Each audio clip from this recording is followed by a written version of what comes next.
সম্মানিত হাজিরিন, প্রতিটা মানুষের পিছনে একটা সাইনবোর্ড লাগানো আছে, কি কুল্লু নাফসিন যায়িকাতুল মাউত, সকল প্রাণীকে মৃত্যুর স্বাদ নিতে হবে, সবাই কবর ঘরে যেতে হবে।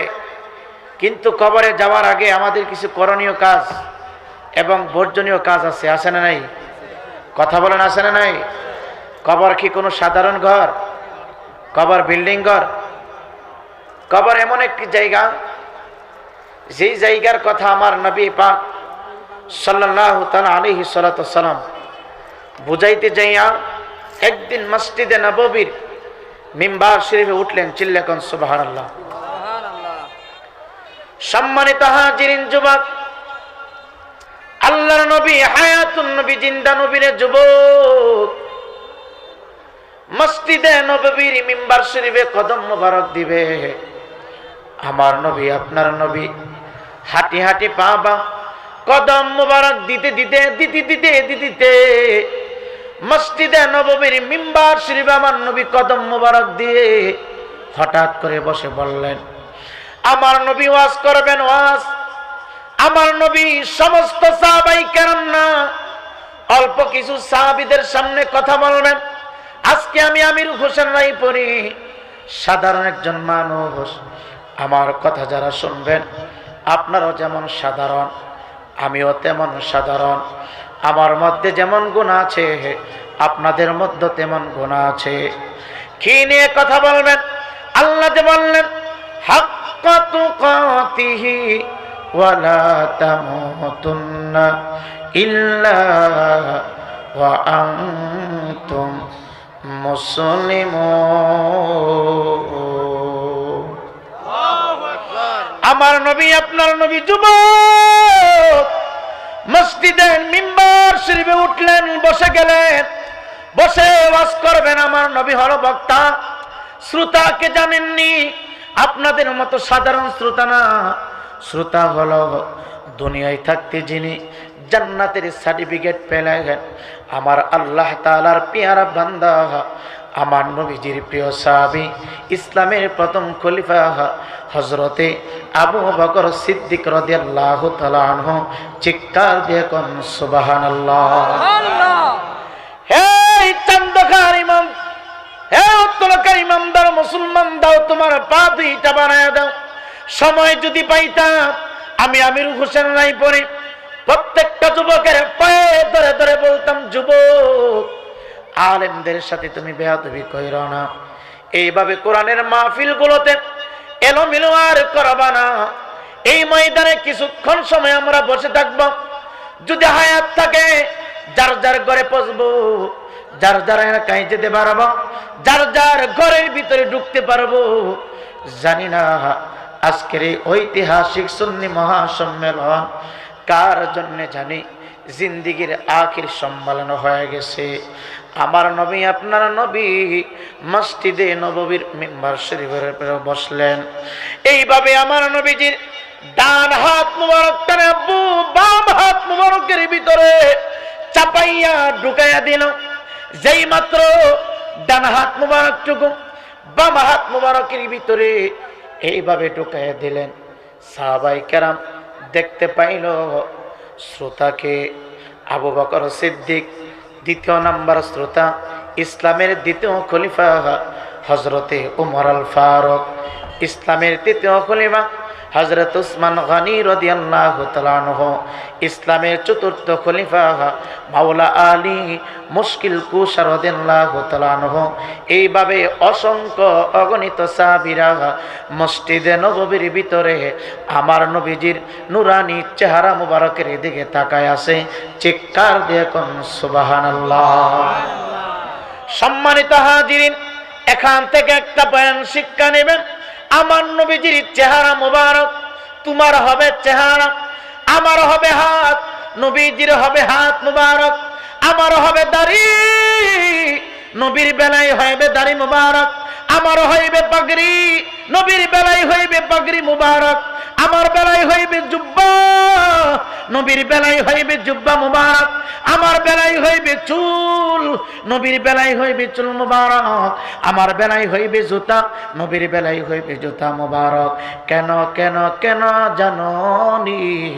গোটা পৃথিবীতে যত আলেম আছে, শ্রোতা আছে, বক্তা আছে, মুফতি সাহেবের হাত নাপাক, মুফতি সাহেবের জবান নাপাক, তোমার দেশের পীর সাহেবের হাত নাপাক, জবান নাপাক, দেহ নাপাক, আর আমার নবী, আপনার নবী, হায়াতুন নবী, জিন্দা নবীর কদম মুবারক থেকে মাথার চুলের আগা মুবারক পর্যন্ত সমস্ত দেহটা পাক। আরো জোরে কোন, কথা বুঝতেছেন? অসুবিধা লাগে? আপনাদের বাড়ি মনে হয় অনেক দূরে, এর জন্য যাচ্ছেন না। দূরে বেশি? দূরে না, গ্রামের কিছু মানুষ মনে হয় না যে হুজুরের দাওয়াত করছে, আমরা যদি সবাই চলে যাই হুজুর লজ্জা পাবে, এর জন্য মনে হয় চাপা দিয়ে বসে আছেন, ও শোনার জন্য বসে আছেন না। থাকবেন থাকবেন, কে কে থাকবেন না হাত তোলেন। এরা থাকতো না, দেখছেন না, এরা থাকতো না, হাত তুলছে, আর আপনি তো তাকবীর মারেন। থাকবেন তো, থাকবেন তো, কে কে থাকবেন হাত তোলেন তো। একটু বসেন, অনুরোধ আপনার কাছে, একটু বসেন, একটু বসুন, 10 মিনিট সময় দেন, যদি ভালো লাগে বসবেন, না এলে চলে যাবেন, ঠিক কিনা? কারণ তাহির সাহেবের পরে ওয়াজ করা আর কিয়ামত একই কথা। কারণ বর্তমান জামানার কিং কিং সুন্নি জামাতের কিং। আমি হিংসা করি না, আমার কলিজাতে তাহির সাহেবের মহব্বত আর প্রেম দিয়ে ভরপুর। যখন কেউ চিনত না, কেউ জানতো না, আমি আর তাহির সাহেব একই বিছানায়, একই প্ল্যাটফর্মে, একই জায়গায় শত শত দিন ঘুমাইছি। নীরবে নির্জনে জিজ্ঞাসা করবেন যে রায়পুরি সাহেব কেমন। এটা ভাইরাল হওয়ার জন্য কথা বলছি না। যখন কেউ চিনত না, কেউ জানতো না, তখন আমার রায়পুরাতে ভাইরাল। আলহামদুলিল্লাহ, আমার সুন্নিয়তের একজন বীর সৈনিক তাহিরি সাহেবের মতো বক্তার দরকার আছে না নাই? কথা কোন আছে না নাই? তাহিরি সাহেব না থাকলে ডক্টর মিজানুর রহমান আজহারি সাহেবের ভক্ত ছেলেরা হয়ে যেত। কথা কোন না? আজকে যারা আজহারির ভক্ত ডিলিট করে দিয়ে তাহিরির ভক্ত হয়ে গেছে। এটা আমি হিংসা করি না, গৌরব করি না। অনুরোধ করতেছি, পায়ে হাত দিচ্ছি, 10 মিনিট সময় দেন, যদি ওয়াজ ভালো লাগে থাকবেন, নাইলে চলে যাবেন। আপনাকে জোর করে ওয়াজ করানোর সময় কোনো প্রয়োজন নেই। আল্লাহ তাআলা আমাদের সবাইকে বসে থাকার মতো সুযোগ করে দেখ। জোরে কোন আমিন, আরো জোরে কোন আমিন। সম্মানিত হাজিরিন, আমার নবী, আপনার নবী, হায়াতুন নবী, জিন্দা নবী, আলমে গায়েবের খবর দেন হলো নবী যুবক। মসজিদের মিম্বার শরীফে বসলেন, জানেননি কেমন মসজিদ? আপনাদের চান্দখারা ময়দানের জামে মসজিদের ভিতরে যদি 1 রাকাত নামাজ পড়েন, পাইতে পাইতে 27 রাকাতের সওয়াব পাবেন। তার চাইতে বেশি যদি পান, আমার নবীজির চাচা হযরত ইবনে আব্বাস রাদিয়াল্লাহু তাআলা থেকে বর্ণিত, বান্দা যখন জামে মসজিদে যাইয়া 1 রাকাত নামাজ পড়বে, পাইতে পাইতে 500 রাকাতের সওয়াব পাবে। কিন্তু আমার আপনার নবী, হায়াতুন নবী, জিন্দা নবী, এমন একটা মসজিদের মিম্বার শরীফে বসলো যুবক, যে মসজিদের ভিতরে 1 রাকাত নামাজ পড়লে 50,000 রাকাতের সওয়াব পাওয়া যায়। চিৎকার দিয়ে কোন সুবহানাল্লাহ। সম্মানিত হাজিরিন, মসজিদে নববীর মিম্বার শরীফে আমার নবী বসা, সাহাবায়ে কেরাম আমার নবীজির নূরানি মানি বরকতময় চেহারা মুবারকের দিকে তাকিয়ে আছে যুবক। তাকায় দেখলেন হঠাৎ করে আমার আপনার নবীর ডান হাত মুবারকটুকু বাম হাত মুবারকের ভিতরে এইভাবে চাপায়া ঢুকায় দিল। মাঝখানে কোনো জাররা পরিমাণ ছিদ্র নাই। হাত মুবারকটুকু ঢুকাইয়া আমার নবীজির 2টা চক্ষু মুবারকের নিচ দিকে এইভাবে হাত মুবারক উঠাইয়া আমার নবীজি টপ টপ করে চক্ষু মুবারক থেকে পানি মুবারক গুলো ছেড়ে দিয়েছে। আমার নবীজির চক্ষু মুবারক থেকে বৃষ্টির ফুটার মতো পানিগুলো বাহির হয়, গাল মুবারক পর্যন্ত ভিজে গেছে, দাড়ি মুবারক পর্যন্ত চলে আসছে। আমার নবী কাঁদতেছেন, কোনো আওয়াজ নাই। হঠাৎ করে ইসলামের প্রথম খলিফা আবু বকর, আল্লাহর প্রিয় বান্দা আবু বকর, জান্নাতের সার্টিফিকেট প্রাপ্ত বান্দা আবু বকর, আমার নবীর প্রিয় জনাব আবু বকর তাকায় দেখে আমার নবীজির চক্ষু মোবারক থেকে বৃষ্টির ফোঁটার মতো পানি মোবারক বলে ঝরছে। আমার নবীজির চক্ষু মোবারকের পানি মোবারক দেখে সমস্ত সাহাবায়ে কেরাম কাঁদতে শুরু করলো। তাদের কান্নার আওয়াজ আর দামা চাপা দিয়ে রাখতে পারলেন না, তাদের কান্নার আওয়াজ আর নিচু করে রাখতে পারলেন না। কেন কেন রে আব্বু, আমার নবী যদি কাঁদে গোটা পৃথিবীটা কাঁদে, আমার নবীজি যদি কাঁদে আসমান কাঁদে, আমার নবী যদি কাঁদে জমিন কাঁদে, আমার নবী যদি কাঁদে আরশে আজিম কাঁদে, আমার নবী যদি কাঁদে আমার আল্লাহর কুদরত অন্তরে কষ্ট পায়, আর আমার নবী যদি হাসে গোটা তামাম জাহানটায় আমার নবীর হাসি দেখিয়া হাসে। সম্মানিত হাজিরিন, হঠাৎ করে আমার আপনার নবী হায়াতুন নবী কান্নার আওয়াজ তার কান মুবারকে বসলো। তাকায় দেখে সমস্ত সাহাবায়ে কেরামের চোখে পানি। ডাক দিয়া বলল, সাহাবীরা তোমরা কেন কাঁদো? আবু বকর ডাক দেখো, ইয়া রাসূলুল্লাহ, ইয়া হাবিবাল্লাহ, নবী, ও মায়ার নবী, দয়ার নবীজি, আমি কেন কান্দি প্রশ্ন না করে গোস্তাকি ক্ষমা করবেন, বেয়াদবি মাফ করে দিবেন। ইয়া রাসূলুল্লাহ, ইয়া হাবিবাল্লাহ, এমন ভাবে গো নবীজি আপনি কোনোদিন মসজিদে নববীর চৌকাঠ মোবারক দিয়ে ঢোকেন নাই, এমন ভাবে কোনোদিন মিম্বার শরীফে বসেন নাই। আজকে বসার সাথে সাথে আপনার দুইটা চক্ষু মোবারক থেকে বৃষ্টির ফোঁটার মতো পানিগুলো ছেড়ে দিয়েছেন। ইয়া রাসূলুল্লাহ, আমি আবু বকর কেন কাঁদি? ওমর ডাক ডাকে আমি কেন কাঁদি? উসমান ডাক ডাকে আমি কেন কাঁদি গো নবীজি? আমি আবু বকর আমার জীবনের চাইতে, আমার ধন সম্পদের চাইতে বেশি মহব্বত করি আপনাকে।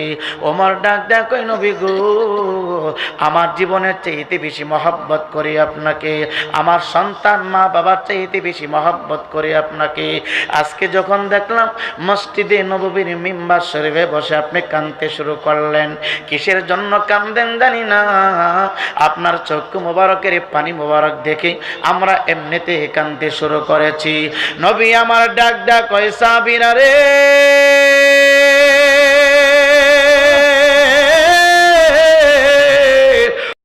সাহাবীরা, আমি নবীজির দুইটা চক্ষু মোবারক যা দেখি তোমরা সাহাবীরা তা দেখো না, আমি নবীজির দুইটা কান মোবারক যা শুনি তোমরা সাহাবীরা তা শোনো না, আমি নবীজির দুইটা হাত মোবারক যা ধরতে পারবো তোমরা তা ধরতে পারবা না, আমি নবীজির দুইটা পা মোবারক যা চলতে পারবো তোমরা তা করতে পারবে না। আজকে আমি যখন মসজিদে নববীর মিম্বার শরীফে কদম মোবারক দিলাম, বসে গেলাম, আমি নবীজির চক্ষু মোবারকের ইশারায় কয়েকটা কবরের আযাবের দৃশ্য ভেসে উঠেছে। চিৎকার দেখুন আল্লাহু আকবার। এই কবর আমাদের সকলের সামনে আছে না নাই? কথা বলো না, আছে না নাই? আমার নবী ডাক দেখায়, আজকে আমি কয়েকটা কবর আযাবের দৃশ্য দেখলাম। সাহাবীরা বলে, কেমন দৃশ্য দেখলেন? নবী আমার ডাক দেখাই, তাহলে শুনো শুনো শুনো। আল্লাহ কেন বললেন হাক্কা তুকাতিহি ওয়ালা তামুতুন্না ইল্লা ওয়া আনতুম মুসলিমুন। আল্লাহু আকবার। নবী আমার ডাক দিয়ে বলেন, কি দেখলাম? তাহলে তোমরা শুনো শুনো শুনো। আল্লাহ বলে, প্রকৃত ইমানদার মুসলমান না হইয়া মাটির ঘরে আসিও না, কবর ঘরে আসিও না। এই নিয়ে আমার নবীজি মসজিদে নববীর মিম্বার শরীফে বৈশা কথা বলবি। হাত মুবারক এইভাবে চাপ দিয়ে ধরে রাখছি। এই আব্বুরা, কোন ভাষায় কথা বললে আপনার এখানে বসবেন থাকবেন খুঁজে পাচ্ছি না। তারপর ফাঁকে ফাঁকে কিছু কথা বলে যায়। আব্বুজিরা, বন্ধুরা, বাবাজিরা, দূর দূরান্ত থেকে যারা এই ময়দানে হাজির হয়েছেন, সামনে আমাদের একটা জিন্দিগি আছে, যেই জিন্দিগি শুরু হবে আর কোনোদিন শেষ হবে না। আজকে দুনিয়ার জিন্দিগি শুরু হয়েছে, হঠাৎ করে থেমে যাবে। ধরে নেন যারা 50 বছর হায়াত পাইছেন, 30 বছর চলে গেছে, আর মাত্র 20টা বছর বাকি আছে। ধরে নেন 70 বছর আপনারা আমল নামায় হায়াত বরাদ্দ আছে, 40 বছর পার হয়ে গেছে, আর মাত্র 30টা বছর বাকি আছে। ধরে নেন আপনি 80 বছর হায়াত বরাদ্দ আপনার আমল নামায়, 50 বছর চলে গেছে, আর মাত্র 30টা বছর বাকি আছে। এ যুবক, মরার পরে তোমার যেই জায়গায় রাখবে এই জায়গার নাম হলো কবর। তুমি কবর করে কেমনে থাকবা একটু চিন্তা করলা না, একটু ফিকির করলা না? নবী আমার ডান হাত মুবারকে চাপ এইভাবে ধরে রাখলেন আর কাঁদতেছে। ডাক ডাক কই সাহাবীরা, শুনো শুনো, আমি কেমন দৃশ্য দেখলাম, কেমন কবর আযাব দেখলাম জানোনি জানোনি জানোনি? আমি কেন আমার নবীজির চক্ষু মুবারকের ইশারায় এইভাবে দুইটা হাত মুবারক চাপ দিয়ে ধরলাম জানোনি? মসজিদে নববীতে ঢোকার সাথে সাথে আমি তাকায় দেখলাম একটা কবরের মাটি ডান দিক থেকে এমন ভাবে কবরওয়ালাকে চাপ মারতেছে, এমন ভাবে চাপ মারতেছে, আমি যেইভাবে ডান হাত মুবারকটুকু বাম হাত মুবারকের ভিতরে এইভাবে ঢুকাইয়া দিচ্ছি, ডাক দিয়া কই সাহাবীরা রে, তাকায়া দেখো মাঝখানে কোনো ছিদ্র আছে কিনা। হঠাৎ করে আমার নবীজি এইভাবে ছেড়ে দিয়ে আমার নবীজি শাহাদাত আঙ্গুল মোবারক, বৃদ্ধাঙ্গুল মোবারকটুকু এইভাবে চাপায়া ধরলেন, এইভাবে চাপায়া ধরলেন। ডাক দিয়া কই সাহাবীরা দেখো দুইটা আঙ্গুলের মাঝখানে কোনো ফাঁকা আছে কিনা, ছিদ্র আছে কিনা। সাহাবীরা কই ইয়া রাসূলুল্লাহ, দুইটা আঙ্গুলের মাঝখানে কোনো ফাঁকা নাই, কোনো ছিদ্র নাই। নবী আমার ডাক দিয়া কো সাহাবীরা শুনো, আমি নবী তাকায় দেখলাম কবরের ডান দিকের মাটিটা এমন ভাবে বাম দিকে যাইয়া ঢুকতেছে, চাপা দিতেছে। আমি নবীজির আঙ্গুল মোবারক আর একটা আঙ্গুল মোবারকের সাথে যেভাবে চাপা লাগাইছি, মাঝখানে যেমন কোনো ফাঁকা নাই, মাঝখানে যেমন কোনো জায়গা নাই, কবরের মাটিটা চাপা দিয়া আর একটা পাশে এইভাবে চাপা দেয়া লাগা গেছে। নবী আমার ডাক ডাক কই উম্মত, দুনিয়ায় থাকতে তুমি জিনা করেছো, মাটি তোমার অত্যাচার করে নাই। দুনিয়ায় থাকতে তুমি মিথ্যা বলেছো, মাটি তোমার অত্যাচার করে নাই। দুনিয়ায় থাকতে তুমি নামাজ ছেড়ে দিয়েছো, মাটি তোমাকে অত্যাচার করে নাই। দুনিয়ায় থাকা অবস্থায় বারবার তুমি অন্যায় কাজে পা দিয়েছো, মাটি তোমাকে অত্যাচার করে নাই। দুনিয়ায় থাকতে শত শত বার অন্যায় কাজে লিপ্ত ছিলা, দুনিয়ায় থাকতে মা বাবার সাথে গুস্তাকি করলা, দুনিয়ায় থাকা অবস্থায় ফজর ছেড়ে দিয়েছো, মাটি তোমাকে সার দিয়েছে। দুনিয়ায় থাকতে জোহর ছেড়ে দিয়েছো, মাটি তোমার উপরে কষ্টদায়ক হয় নাই। দুনিয়ায় থাকতে আসর ছেড়ে দিয়েছো, মাটি তোমার উপরে আযাব দেন নাই।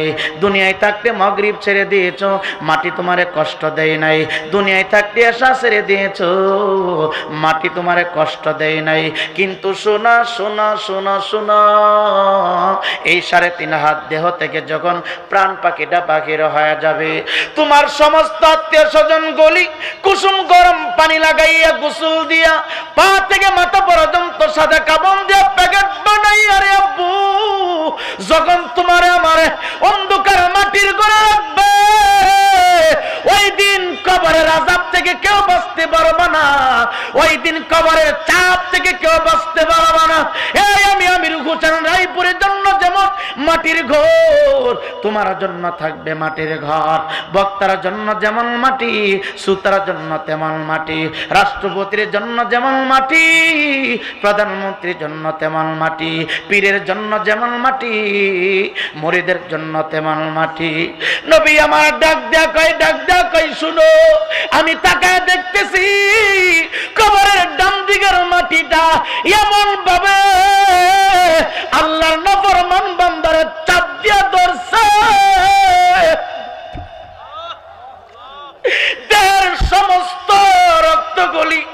চুষে চুষে খেয়ে ফেলেছে। এমন ভাবে তারে মাটিটা ডান দিক থেকে চাপ দিয়ে ধরছে, দেহ থেকে সমস্ত গোস্তগুলি চুষে চুষে খেয়ে ফেলছে। এ যুবক, মাঝে মাঝে তুমি তাকায়া দেখবা কবর মধ্যে লম্বা লম্বা হাড্ডি পাওয়া যায়, মাথার থলিটা পাওয়া যায়। ভাবতেছো কবরে আযাব হয় না? না, মরে গেলা বেঁচে গেলা? না না না না, কবর আযাবের জায়গা। কবর কারোর জন্য জাহান্নামের গাড়া, কারোর জন্য জান্নাতি টুকুরা। মাঝে মাঝে কবরস্থানে যাইয়ে দেখবা লম্বা লম্বা হাড্ডি শুধু পাওয়া যায়, মাথার ঠুলিটা পাওয়া যায়, এই পায়ের হাড্ডিগুলি পাওয়া যায়।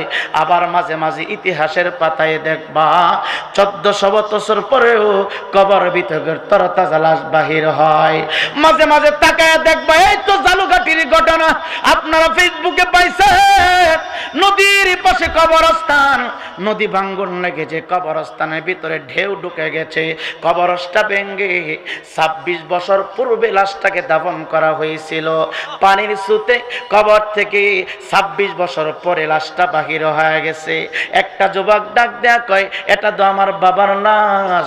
আরেকজন ডাক দেয়া কয়, এটা তো আমার নানার লাশ। আরেকজন ডাক দেয়া কয়, এটা তো আমার মামার লাশ। এলাকাবাসী ডাক দেয়া কয়, এটা তো আমার এলাকার মুরব্বির লাশ। এ যুবক, এ যুবক, কবরের ভিতরে হাড্ডি, আবার কবরের ভিতর থেকে 26 বছর পরে তরতাজা লাশ, এটা আবার কেমনে কেমনে হুজুর? এ যুবক, যেই কবরে শুদ্ধ হাড্ডি পাওয়া যায়, যেই কবরে মানুষের লাশ পাওয়া খুঁজে পাওয়া যায় না, যে কবরের মধ্যে শুধু মাথার ঠুলি পাওয়া যায়, বুঝবা এই কবর ভিতরে জাহান্নামের আযাব চলছে। জাহান্নামের ফেরেশতারা তাকে কষ্ট দিচ্ছে, বারংবার তাকে শাস্তি দিচ্ছে। আর যে কবরের মধ্যে 26 বছর পরেও তরতাজা লাশ পাওয়া যায়, বুঝবা এই কবরটাকে আমার আল্লাহ জান্নাতের টুকরা বানায়া দিছে। চিৎকার দিয়ে কোন সুবহানাল্লাহ। অসুবিধা লাগতেছে? কষ্ট হয়? কিছুক্ষণ চলবে? বলেন ইনশাআল্লাহ। যারা বলেন ইনশাআল্লাহ।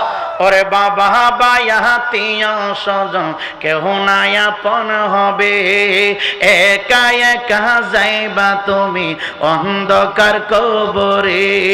মা বাবা ইয়াতিয়া সজন কেহ নাই আপন হবে, একা একা যাবে তুমি অন্ধকার কবরে।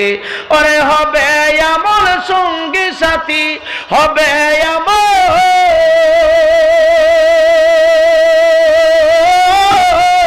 হবে আমল সঙ্গী সাথী, দিন থাকিতে কররে একদিন সারতে হবে রে। মায়ারি দুনিয়া কবর ঘরে যাইবা একা, দেখলা না বা বিয়া একদিনে যাইতে হবে রে, একদিন সারতে হবে রে। রঙের দুনিয়া কবর ঘরে যাইবা একা, দেখলা না বা বিয়া একদিনে যাইতে হবে রে। ওরে টাকা পয়সা জমিদারি সব পরে আরবে, টাকা পয়সা জমিদারি সব পরে আরবে। শূন্য হাতে যাবে তুমি অন্ধকার কবরে। ওরে বাড়ি গাড়ি সুন্দর নারী সব পরে আরবে, শূন্য হাতে যাবে তুমি অন্ধকার কবরে। ওরে হবে নবী সঙ্গী সাথী, হবে নবী,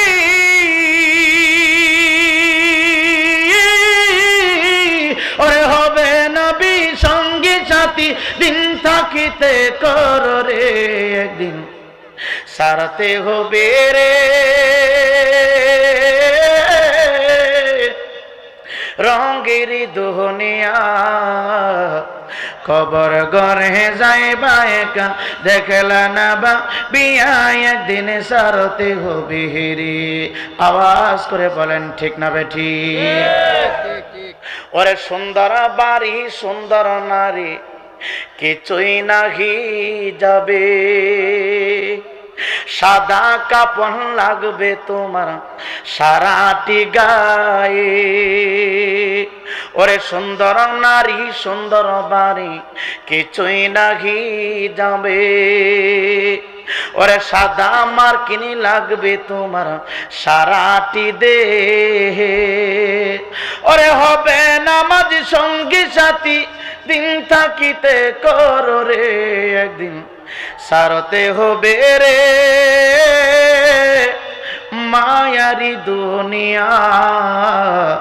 কবর ঘরে যাইবা একা দেখলা না বা বিয়া একদিনে সারতে হবে রে। এ যুবক আওয়াজ করে বলুন ঠিক না বেঠি? হে যুবক, আমি আমির হোসেন রায়পুরীকে না চিনার জন্য তুমি আজকে বাড়িতে চলে গেলা, কিন্তু তোমার এই দেহ থেকে যখন প্রাণ পিকিটা চলে যাবে রে যুবক, চেনা অচেনা সবাই তোমার জানাজার নামাজ পড়াইয়া এমন একটা জায়গার ভিতরে রাখবে, যেই জায়গায় রাখার পরে চেনা অচেনা চেনা অচেনা কেউই তোমার সাথে যাবে না, একা একা তুমি পরে থাকবা। এ যুবক, অন্ধকার হইল ঘরে থাকতে হবে, আলোকিত হইল থাকতে হবে। এই মাটির ঘর হইল থাকতে হবে, ফুলের বাগান হইল থাকতে হবে রে যুবক। আমার নবী ডাক ডাক আমি দেখতেছি কবরের মাটি ডান দিক থেকে এমন একটা চাপ মারছে আল্লাহর বান্দাটাকে, চাপ মাইরা সমস্ত গোস্তগুলি সরায় ফেলছে, সমস্ত রক্তগুলো শরীর থেকে চুইসা চুইসা পান করে ফেলছে। আজকে মাটি তোমার লাথি মারে না, আজকে জমিন তোমার ধাক্কা মারে না, আজকে জমিন তোমার জন্য বদদুয়া করে না, কিন্তু এখান থেকে ট্রান্সফার হইয়া যখন মাটির ভিতরে ঢুকবা, মাটি তোমারে এইভাবে চাপা দিয়া ধরবে।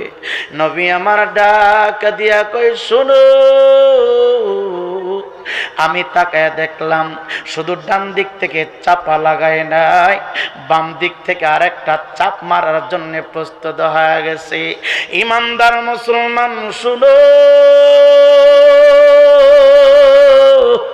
দুনিয়ায় তুমি অপরাধ করেছো, জেলখানায় তোমার নিয়ে যাবে, একদিন আগে হোক পরে হোক তোমার ছাড়বে।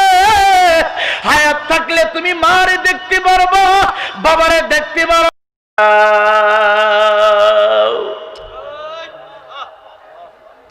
কে বাঁচাবে? কেউ নাই, কেউ নাই, কেউ নাই, কেউ নাই। কেমনে তুমি এই কবর ঘরে থাকবা রে আব্বা? এই কেমনে তুমি একা একা কবর ঘরে থাকবা? আজকে তুমি যেই রুমের ভিতরে ঘুমাও, এই রুমের ভিতরে পাখা ঘুরে, এই রুমের ভিতরে পাতলা চাদর টানানো আছে, এই রুমের ভিতরে বক্স কাট ফিট করা আছে, মশায় কামড়ায় মশুরি টানায়া দিলা, পোকামাকড় ডিস্টার্ব করে স্প্রে মারলার যুবক। পাশের রুমটাতে তোমার আব্বা ঘুমায়, তোমার আম্মা ঘুমায়, তোমার আত্মীয় স্বজন গুলি ঘুমায়, বিপদে বললে চিৎকার দিলে তারা দৌড়ায় চলে আসে, কিন্তু তোমার আমার মৃত্যুর পরে এই বিল্ডিং থেকে টাইনা টাইনা বাহির কইরা এমন একটা জায়গায় তোমারে আমারে রাখবে, যেই জায়গাটা হলো গহীন জঙ্গল, যেই জায়গাটা হলো পোকামাকড়ের বাসস্থান, যেই জায়গাটা হলো বিষাক্ত সাপ বিচ্ছুর বাসস্থান। আজকে তুমি রাস্তা দিয়ে হাঁটলে বিষাক্ত একটা সাপ দেখলে তুমি ভয় পাও, শিয়াল দেখলে তুমি ভয় পাও, কালো একটা বিড়াল দেখলে তুমি ভয় পাও, কিন্তু তোমার আমার মৃত্যুর পরে এমন একটা জায়গার ভিতরে তোমার আমার ঘর বানাবে, যেই জায়গার মানুষ দিনের বেলা যায় তো ভয় পায়। আওয়াজ করে বলেন ঠিক না বে ঠিক? হেই, কেমনে তোমার বুঝাইব? কোন ভাষা দিয়ে আওয়াজ করলে তুমি বুঝবা? আমি খুঁজে পাই না রে আব্বা, পায়ে ধরে রাখো, একটু সময় আমার দাও, একটু সময় বসো।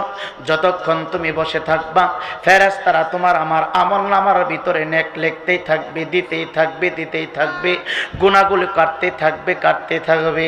আমার নবী ডাক দেয়া কয়ে মাটি এইভাবে তারে চাপা দিয়া ধরছে, এইভাবে তারে চাপা দিয়া ধরছে।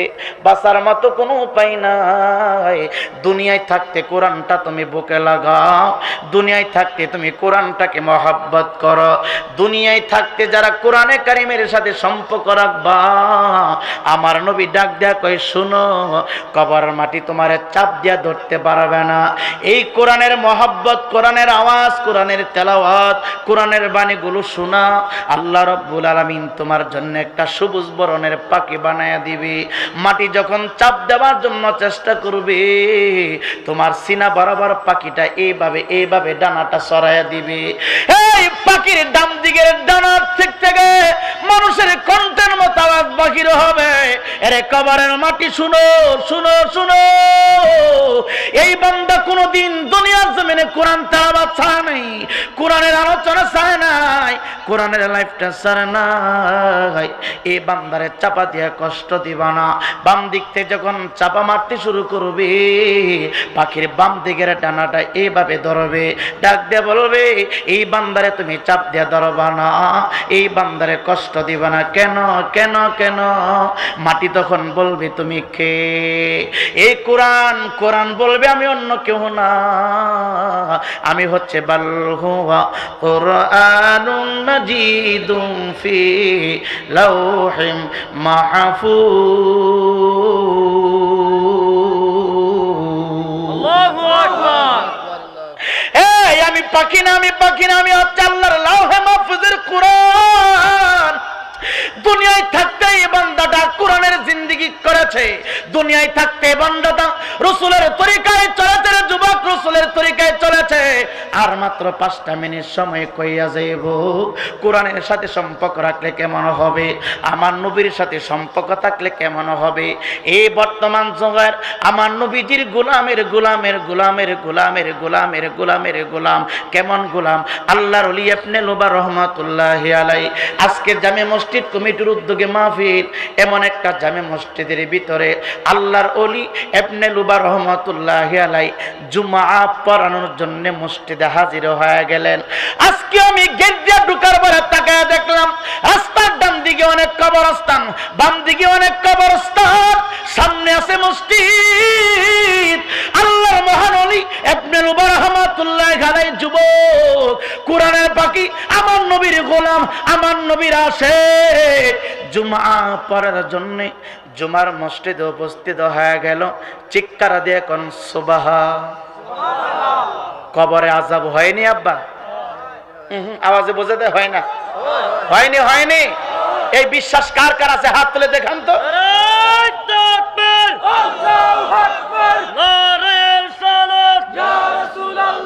আহলে সুন্নাত ওয়াল জামাত জিন্দাবাদ, জিন্দাবাদ। মুসতাকি আলা হুজুর জিন্দাবাদ, জিন্দাবাদ। হযরত মাওলানা আমির হোসেন রায়পুরি সাহেব জিন্দাবাদ, জিন্দাবাদ। সকলে বলি মারহাবা, মারহাবা। কবরে আযাব হয় বিশ্বাস করেন তো? যারা বিশ্বাস করেন না কলম দিয়ে লিখে নেন আপনি নাস্তিক। কি নাস্তিক? কলম দিয়ে লিখে নেন আপনার তকদিরে আপনি ইহুদি, ঠিক। আপনি লা মাযহাবি, ঠিক। কথাগান আমরা জিয়ারত করি, একদল জিয়ারত করে না। আমরা জিয়ারত করি আর একদল জিয়ারত করে না। আমরা দোয়া করি আর একদল দোয়া করে না। তাহলে বোঝা যায় যে দোয়া যেহেতু করে না, মরার পরে আযাব জীব বিশ্বাস করে না। কথাগান ঠিক না ঠিক? কারণ আযাব হয় যদি বিশ্বাস করত, মৃত্যুর পরে হাত উঠাইয়া দোয়া করত। কথা বলেন ঠিক না ঠিক? একদল পাবলিক দেখুন বাইরেছে বাজান, কোন জায়গায় দোয়া নাই, হাত উঠাইলে লজ্জা পায়। ঠিক, হাত উঠাইলে লজ্জা পায়। আসেনি? আলহামদুলিল্লাহ, যারা আছেন তারা থাকলে চলবে। মোটামুটি আছে তো কিছু মানুষ, আছে তো আছে। এ তো সচরাচর আমি মাহফিল আসলে যেমন লোকজন হয় এমন লোকজন আছে। বোঝা যায় যে ওয়াজ সবাই শুনে। আমরা কোন বক্তার আশেক নয়, কথা কন। পীর মুফতি গিয়াসউদ্দিন তাহিরি আমার নবীর কথা বলে, এর জন্য আমরা তাহিরির পাগল। ওলিউল্লাহ আশিকি নবীর কথা বলে, এর জন্য আশিকির পাগল। যারাই নবীর কথা বলবে আমরা তার পাগল হয়, কথা কন ঠিক না ঠিক? আর যারা কয় নাই, হ্যাঁ কি কয় নাই, ও ভাইও নাই, আছে না? নাই নাই নাই নাই নাই নাই করতে করতে ফরজ নামাজের পরে পর্যন্ত বাংলাদেশে এখন দোয়া নাই, কথা কন ঠিক কিনা? অনুরোধ করতেছি, পায়ে হাত দিচ্ছি, যুবক এই হাতটা বাড়াইলে আমার মালিক বড় লজ্জা পায়। হাত বাড়াই ফকির ধনীর কাছে, হাত বাড়াই অসহায় মানুষ ধনী ব্যক্তিদের কাছে। দোকানদারের কাছে এসে যখন ভিক্ষা চাই, হাত বাড়ায় না পা বাড়া, কথা কন না? আমার আল্লাহ নবীজির নাম, কথা কয় না, কথা কন না? গরিব দেখে নন্দের মতো এই জগতে নাই, আমার আল্লাহ নবীজির নাম। বলেনি বলেনি? কি বাড়ায়, কি বাড়ায়? হাত বাড়া, হাত বাড়া। আপনারা সিলেট শাহজালাল ইয়ামিনী মুজাররদ রাদিয়াল্লাহু তাআলা ওনার জিয়ারত যারা করেন, দেখবেন গেট দিয়ে ঢুকতে কতগুলা ফকির। আমি মাঝে মাঝে আবার টেস্ট করি এগুলারে, দেখি আসল কানা না নকল কানা। তো একদিন সিরা একটা 50 টাকা নোট দিছি, মাঝখান দিয়া সিরা, মাঝখান দিয়া কি, কথা কেন, মাঝখান দিয়া কি সিরা, মাঝখান দিয়া সিরা, কস্টিপ লাগানো, দিলাম, নেন। কি করতেছে? চেক ইন করে। আমি মনে মনে কো ভাই রে বাটপার, ও বা মিয়া সাহেব এটা খিতা দিলা, মাঝখান দিয়ে দি, কি কয় মাঝখান দিয়া, মাঝখান দিয়া সিরা। কিরে সিটার, তুই না একটু আগে গেছ গরিব দেখে নন্দের মতো এই জগতে নাই, এখন কয় সিরা, তুই সিরা, তুই সিরা কেমনে দেখলে? হুজুর কিছু দেখি। তো কথা বলতে চাচ্ছি না, ধনী মানুষের কাছে অসহায় মানুষগুলো হাত বাড়ায়া ভিক্ষা চায়। আমরা সবাই অসহায়, সবাই অপরাধী, এর জন্য আমরা ফকির হয়ে বাদশার কাছে হাত বাড়াই, কথা কন ঠিক না বেঠিক? দোয়া করবেন তো? যেটা বলে ইনশাআল্লাহ। রাজি আছেন নি? হাইব্রিড হুজুরদের কথা শোনা যাবে না, কথা কন ঠিক না বেঠিক? আপনার বাপ দাদা 14 গোষ্ঠী হাত উঠায় দোয়া করছে, আপনার বাপ দাদা 14 গোষ্ঠী কবর জিয়ারত করেছে, আপনার বাপ দাদা পূর্বপুরুষ উলামায়ে কেরাম যারা ছিল, এই দেশের ভিতরে বড় বড় হক্কানি আল্লাহওয়ালা যারা ছিল, হাত উঠায় দোয়া করেছে। এখন দি বাবা চ্যাপ্টা, মাথা চ্যাপ্টা, কোন নাই, কিচ্ছু নাই, শোনা যাবে, শোনা যাবে। রব্বানা যালামনা আনফুসানা ওয়া ইল্লাম তাগফির লানা ওয়া তারহামনা লানাকুনান্না মিনাল খাসিরিন। চিল্লা কোন সুবহানাল্লাহ। রব্বানা ওয়ালা তাহমিল আলাইনা ইসরান কামা হামালতাহু আলাল্লাযিনা মিন ক্বাবলিনা। চিল্লা কোন আল্লাহু আকবার। হাত উঠানোর প্রয়োজন আছে না নাই? আব্বাজি হাত উঠায় আমাদেরকে শিক্ষা দিয়ে গেছেন, কথা কোন ঠিক না বেঠিক? সম্মানিত হাজিরিন, আল্লাহর ওলি আপনার লোমা নবীজির গোলামের গোলামের গোলামের গোলামের গোলামের গোলাম জামে মসজিদে জুমা পড়বে, জুমার দিনে যুবক, জুমার দিনের বয়ানটা আল্লাহ যে বললেন হাক্কা তুকাতিহি ওয়ালা তামুতুন্না ইল্লা ওয়া আনতুম মুসলিমুন। মুসলমান না হইয়া তারা কবর আইবে না, ইমানদার না হইয়া তারা কবরে ঢুকবে না, ঢুকবে না, ঢুকবে না। আল্লাহর ওলি ইবনে উমর রাহমাতুল্লাহ আলাইহির যুবক জামে মসজিদে জুমার নামাজ সমাপ্ত করে রাস্তা দিয়া যাবে তার খানকা শরীফের দিকে। জুমার নামাজ একটু লম্বা হয়ে গেল, আলোচনাটা একটু বড় হয়ে গেল, মুসল্লিদেরকে নিয়ে কান্নার বয়ান করলেন, কান্নার বয়ান। জুমার নামাজের বয়ান শেষ করে আল্লাহর মহান ওলি তার খানকার দিকে যাবে, তার হুজরা মুবারকের দিকে যাবে। যাইতেছে যাইতেছে যাইতেছে, হঠাৎ করে তাকায় দেখে, ও তোরা ইমানদার মুসলমান শুনো, হঠাৎ করে তাকায় দেখেন তিনটা কবর অবস্থা তিন রকম। স্তব্ধ হয়ে গেল, দাঁড়িয়ে গেল রাস্তা পরে, তাকাইয়া দেখে 200-300 গজ দূরে একটা কবরের মাঝখানে চতুর্দিক দিয়া শুধু আগুনের ধোঁয়া বাহির হয়, আগুনের ধোঁয়া। আর একটা কবরের মাঝখান দিয়া মাটিটা ফেটে গেছে, আগুনের হুঙ্কার উপরের দিকে উঠতেছে। আর একটা কবরের ভিতর থেকে কতগুলা মানুষ বাহির হয়ে গেছে। একবার কবরের ভিতরে নামে, আর একবার কবরের উপরে ওঠে, একবার কবরের ভিতরে যায়, আর একবার কবরের উপরে ওঠে। আল্লাহর ওলি ইবনে লুবা রাহমাতুল্লাহ আলাইহি আব্বু প্রথম কবরের দিকে দৃষ্টি দিলেন, নজর দিলেন, তাকা তাকা চতুর্দিক থেকে আগুনের ধোঁয়া বাহির হয়। দ্বিতীয় কবরের দিকে দৃষ্টি দিলেন, তারটাই তারও কঠিন, মাঝখান দিয়া ফেটে গেল মাটি, মাঝখান দিয়ে আগুনের হুঙ্কার উপরের দিকে উঠে। তৃতীয় কবরটার দিকে নজর দিলেন, মানুষগুলো ভিতর থেকে উপরে ওঠে, আর একবার ভিতরে যায়, একবার উপরে ওঠে, আর একবার ভিতরে যায়। আল্লাহর মহান ওলি আশ্চর্য হয়ে গেল, মরা মানুষ কিভাবে জিন্দা হয়ে কবরের উপরে ওঠে? কেন উঠতে পারো না? আমার আল্লাহ তো কয়, ওয়ালা তাকুলু লিমান ইয়াকতালু ফি সাবিলিল্লাহি আমওয়াত বাল আহইয়াউ ওয়ালাকিন লা তাশউরুন।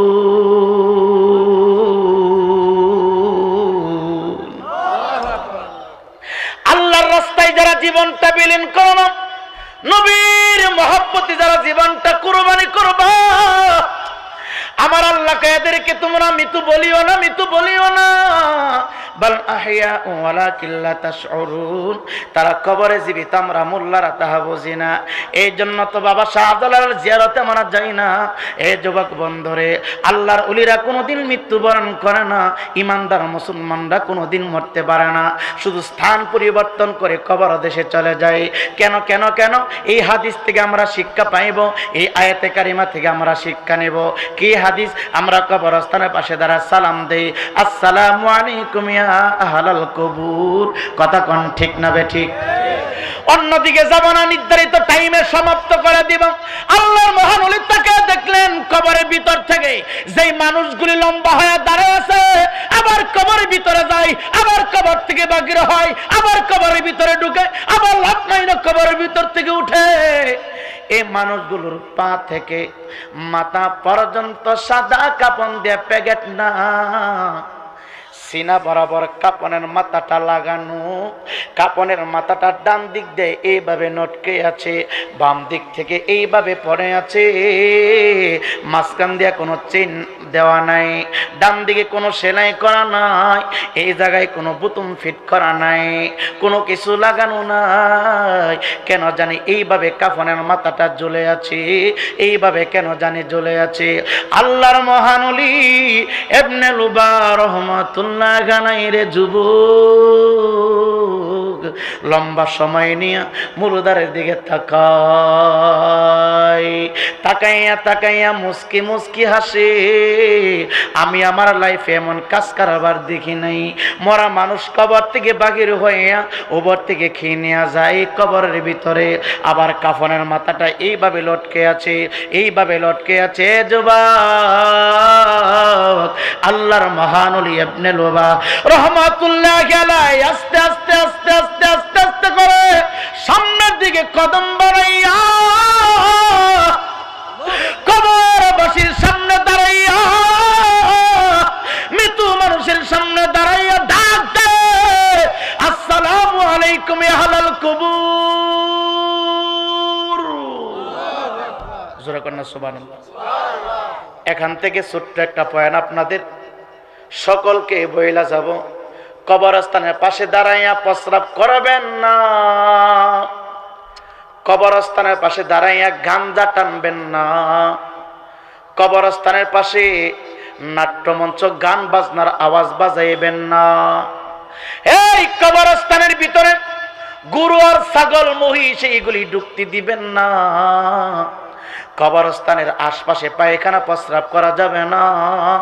সামনে যদি দেখো কবর, মোবাইল ফোনটা মমতাজের গান শুনো অফ কইরা দিবা। যুবক, সামনে যদি দেখো কবর, আসিফের গান বাজে অফ কইরা দিবা। সামনে যদি দেখো কবর, তুমি সিনেমা নিয়ে ব্যস্ত অফ কইরা দিবা। যদি পারো কবরটা দিকে আস্তে আস্তে করে সালাম দিয়ে দিবা, আসসালামু আলাইকুম ইয়া আহলাল কুবুর। এই কবরস্থানে বাদ্য বাজনা বাজানো যাবে? যাবে যাবে যাবে। কবরস্থানের পাশে নর্তক মহিলাদেরকে দিয়ে গান গাওয়ানো যাবে? যাবে যাবে যাবে। আজকে দি সোনার স্বাধীন বাংলাদেশে পীর সাহেবের নাম দিয়া মৃত্যুর পরে উরুসে মুবারক করে নারী দিয়া গান গাওয়ায়। আসেনি আসেনি? সাধারণ বিবেকের কাছে আমি জিজ্ঞাসা করি, এত হাট করে নয়, আপনার আব্বা হুজুর যেখানে শুয়ে আছেন, এখানে দাঁড়াইয়া কোনো মহিলা যদি গান গায়, আপনি কি বলবেন? কি বলবেন? তার সাপোর্ট করবেন না তার মন্দ বলবেন? মন্দ বলবেন না, এমনকি তার জুতা পিটা করার চেষ্টা করবেন। কথা কন। আরেকজন আল্লাহর ওলি ঘুমিয়ে আছে, ওনার কবরের পাশে আপনি নারী দিয়ে গান গাওয়ান, এটা ফাইজলামি পাইছেন না? এটা ফাইজলামি ছাড়া, এটা শয়তানি ছাড়া আর কোনো কিছু হতে পারে না। কথা কোন ঠিক কিনা? কবরের আযাব যদি মানুষ দেখিত, গরবারি রিয়া পাগল হইতো, গরবারি রিয়া পাগল হইতো। সাথী নাই রে বাপি নাই রে, যে গরে একা একা কেমনে থাকবা, সে গরে বাবা একা একা কেমনে থাকবা, সে গরিব। সাপে কাটিবে গুরুজ মারবে, হায় রে হায়, আগুন গায়া দিবে কলি যায়, আগুন লায়া দিবে কলি যায়।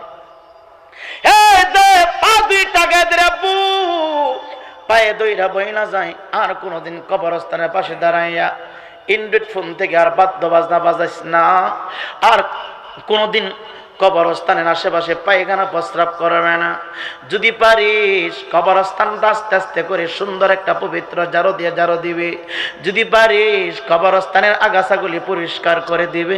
যদি পারিস প্রতিদিন সকালবেলা কবরস্থানের ভিতরে যাইয়া, যদিও তোর আত্মীয় স্বজন কবর মধ্যে না থাকে, তারপর মুসলিম হিসাবে নবী উম্মতি মুহাম্মাদের জন্য মাঝে মাঝে ফজর নামাজ পড়া কবরস্থানের পাশে দাঁড়াইয়া সূরা ফাতিহা তেলাওয়াত করবে। সূরা ফাতিহা তুই পড়তে পারলে না, আরবি দিয়া দোয়া করতে পারলে না, শুধু হাত উঠে দোয়া করবে, মালিক এই জমিনের নিচে মাটির নিচে কত উম্মতি মুহাম্মাদি ঘুমাইতেছে, তোমার বান্দারা পড়ে আছে, তাদেরকে মাফ কইরা দাও। বাংলা ভাষা দিয়া কথা বললে আমার আল্লাহ শুনে কি শুনে না?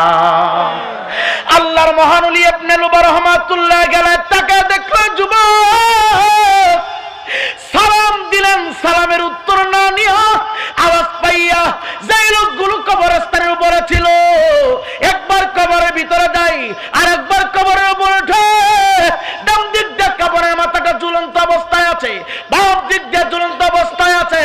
সালামটা দিতে দেরি হয়েছে, সালামের উত্তর না দিয়া লাভ মাইরা কবরের ভিতরে যাইয়া রে বাবা কবরের কপাটটা লাগাইয়া দিছে।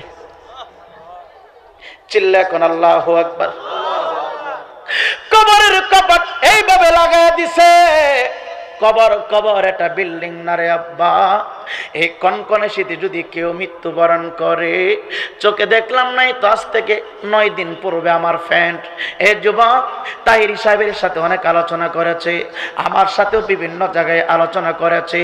হাফেজ আব্দুল আওয়াল হুমায়ুনপুরী শহীদ ভৈরব প্রবারের মধ্যে বিরিয়া সুন্নি একটা দাখিল মাদ্রাসা করেছে, হাফিজিয়া মাদ্রাসা করেছে, ঐতিহ্যবাহী একটা জামে মসজিদের খতিব।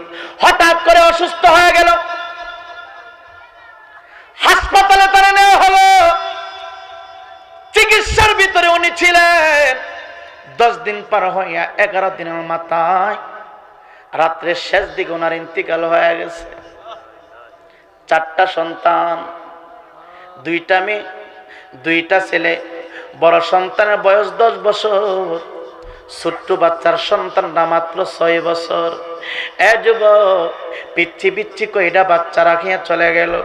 আমি আমির হোসেন হুমায়ুনপুরী জানা যাইছিলাম আব্দুল আওয়াল হুমায়ুনপুরী আলেম ভাইয়ের লাশের খাটিটা যেই মাত্র কাঁধে উঠাইলাম রে আব্বা, 10 বছরের শিশু বাচ্চাটা আমার এইভাবে কমর পাতার দুনিয়া ডাক দেয়, কই আমির হোসেন রায়পুরী আঙ্কেল, আমার আব্বা দি এতদিন পাইবাটকার দিয়া মাহফিলে যাইতো, আমার আব্বা দি অটো রিক্সা দিয়া ভৈরব বাজারে যাইতো হুজুর, আমার আব্বা দি হাইটা হাইটা হাট বাজার করতো।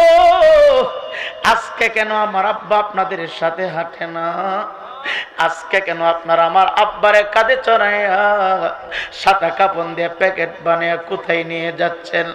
6 বছরের শিশু ডাক দেয়া কয়, রায়পুরী আঙ্কেল, সকাল থেকে আমার আব্বারে এতবার ডাকতেছি, আমার আব্বা কথা বলে না, আমার আব্বা আমার সাথে কথা বলে না।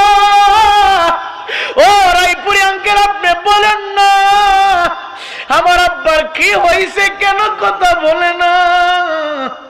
আমি বললাম, ও আব্বুজিরা, তোমার আব্বা এমন একটা ঘরে যাইবে, এমন একটা জায়গায় যাবে যেই জায়গায় গাড়ির চাকা দিয়া যাওয়া যায় না, যেই জায়গায় ঢুকলে আর কোনোদিন আসা যাবে না, যেই জায়গার নাম হলো কবর, যেই জায়গার নাম হলো কবর। বাংলাদেশের কত জায়গায় গেলাম, কত জায়গায় গেলাম, নির্ধারিত টাইমে মাদ্রাসায় আসি, বাড়িতে ঢুকতে পারি, কিন্তু বাড়ির পাশে তোমার মা, তোমার এলাকার পাশে তোমার আব্বা, তোমার আদরের বোন ঘুমায়, আজ পর্যন্ত খবর নিতে পারি।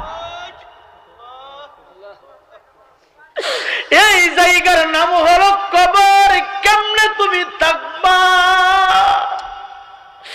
এ যুবক, শীতের মধ্যে বললেও গরম কম্বল নাই, প্রচন্ড গরমের মধ্যে মনে কবর ভিতরে কোনো পাখা নাই। আজকে দি তোমার ঘরের ভিতরে কত ফার্নিচার জুগাইলা, আজকে দি তোমার হুজরার ভিতরে কত এনার্জি বাল্ব ফিট করলো, মাত্র পাখিটা উড়ে যাবে, দেহটা চাপা দিয়া সবাই রাখবে, ভাবছুনি তুমি কেমনে থাকবা? আব্বুরা কেমনে থাকবা? আব্বু কেমনে থাকবা? আল্লাহর মহানুলি ডাক দেখে আমি দেখলাম সালামের উত্তর না দিয়া কবরওয়ালারা ঠাস করে কবর ভিতরে ঢুকে গেছে, দুইটা কবরের কবরটা লাগায় দিছে, ভিতর থেকে কোনো আওয়াজ আসে না। আমি টেনশনে পড়ে গেলাম, হাইরে কি দেখলাম, আমি কেন সালাম দিলাম? সালাম না দিলেই তো আমি আর একটু কথা বলতে পারতাম, সালাম না দিলেই তো আমি সমস্ত কিছু দেখতে পারতাম, উপভোগ করতে পারতাম। আল্লাহর ওলির চিন্তা যুক্ত হয়ে গেল, বাড়িতে যায় খানকা শরীফে ভিতরে ঢুইকা যাই নামাজটা বিছাইয়া 2 রাকাত নফল ইবাদত নামাজ আদায় করলেন। এই ইমানদার মুসলমান শুনো, আল্লাহর মহান ওলি নামাজ পড়া কান্দে কান্দে কি দেখলাম, খাবার খাইতে যায় শান্তি নাই, ঘুমাইতে যায় স্বপ্নে দেখে রে বাবা চোখের মধ্যে বসে মুর্দার গুলি কবরের ভিতর থেকে ওঠে, আবার কবরের ভিতরে নামে, আরেকবার কবরের ভিতর থেকে উপরে ওঠে, আরেকটা কবরের চতুর্পাশ দিয়া দোয়া উঠতেছে দোয়া, আরেকটা কবরের মাঝখান দিয়া আগুন বাহিরে হচ্ছে হুঙ্কার দিয়া। আল্লাহর মহান ওলি নাম্বার 1 শনিবার দিন শান্তি নাই, নাম্বার 2 রবিবার দিন ওনার শান্তি নাই, নাম্বার 3 সোমবার দিন ওনার শান্তি নাই, নাম্বার 4 মঙ্গলবার শান্তি নাই, নাম্বার 5 বুধবার দিন ওনার শান্তি নাই, নাম্বার 6 বৃহস্পতিবার রাত্রেও শান্তি নাই। খাবারের প্লেট সামনে, খাবার খায় না। এবনে লোবার সন্তানগুলি ডাক ডাক আব্বুজি গত জুমা থেকে আজকে বৃহস্পতিবার পর্যন্ত খানা খান না, আপনি কি শুধু টেনশন করেন, আপনার চেহারাটা শুকায় গেছে। আল্লাহর ওলি এবনে লোবা ডাক দেয়া কয়ে বাবা আজকে তোমরা আমার আপন, মৃত্যুর পরে তো আর তোমরা আমার সাথে যাবে না, আমার আত্মীয়গুলির সাথে যাবে না। আজকে কবরের কয়েকটা দৃশ্য আমি দেখলাম, দেখা টেনশন করতেছি, এই অন্ধকার কবর ভিতর আমি একা একা কেমনে থাকবো। পরের দিন জুমার নামাজের আযান হবে, ফজরের নামাজ পড়ে গোসল করলেন, সুন্দর পোশাক পরিধান করলেন, জামে মসজিদের দিকে রওনা হয়ে গেল, জুমা পড়বে জুমা। এই দিন বিশাল কবরের আলোচনা কইরা সমস্ত মুসল্লিদেরকে নিয়ে আখিরে মোনাজাত কইরা এই দিন উনি ওনার হুজরা শরীফের দিকে যাবে। মনে মনে চিন্তা করতেছে গত সপ্তাহের মতো আজকে যদি সেইভাবে আমি দেখতে পারতাম, আজকে দেখলে আর সালাম দিতাম না, আজকে দেখলে আর জিজ্ঞাসা করব না, পিছন দিক দিয়ে এইভাবে তাদেরকে গ্রেফতার করে ফেলবো, এইভাবে তাদেরকে আটকায়া দেব। এ চান্দখা গ্রামের যুবক, ও অত্রাকার ইমানদার মুসলমান শোনো, আর কয়দিন তুমি থাকবা, আর কয়দিন তুমি বাঁচবা? দে পা দুই টাকায় দে, সময় থাকতে তওবা কর, তওবা করলে আল্লাহ তোরে মাফ কইরা দিবে। অনেক তো মাস্তানি কই তুই করছিস, অনেক তুই নামাজ কাজা করছিস, অনেক জিনা তুই করছিস, আজকে গুনাহ মাফের হাসপাতালে ভর্তি হইলে তওবা যদি করতে পারিস আল্লাহ তোরে মাফ কইরা দিবে, মাফ কইরা দিবে, মাফ কইরা দিবে।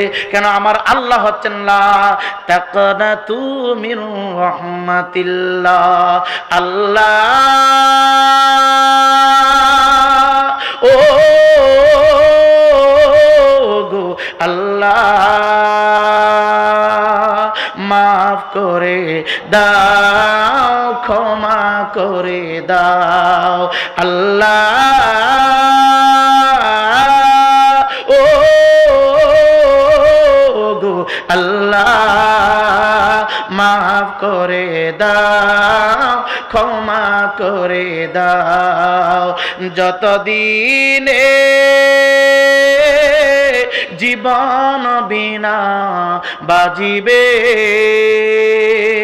সুপথে চালাও, মাফ করে দাও। পড়ি আল্লাহ, ও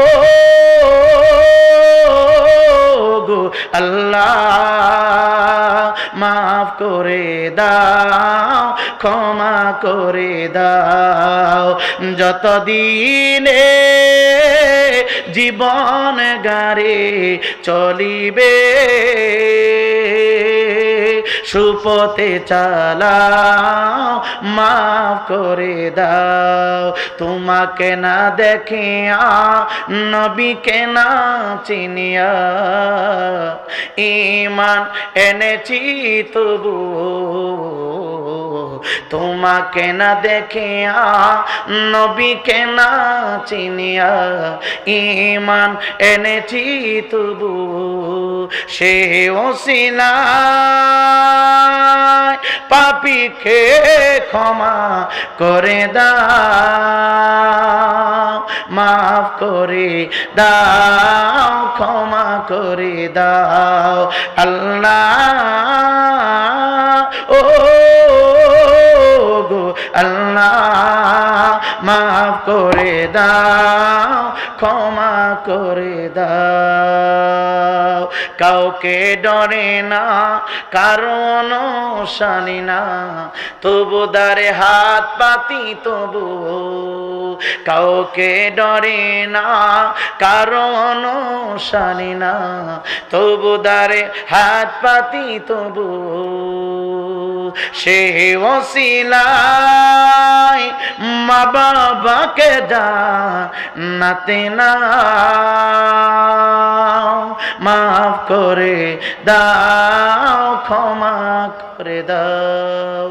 সকলে বলি মারহাবা।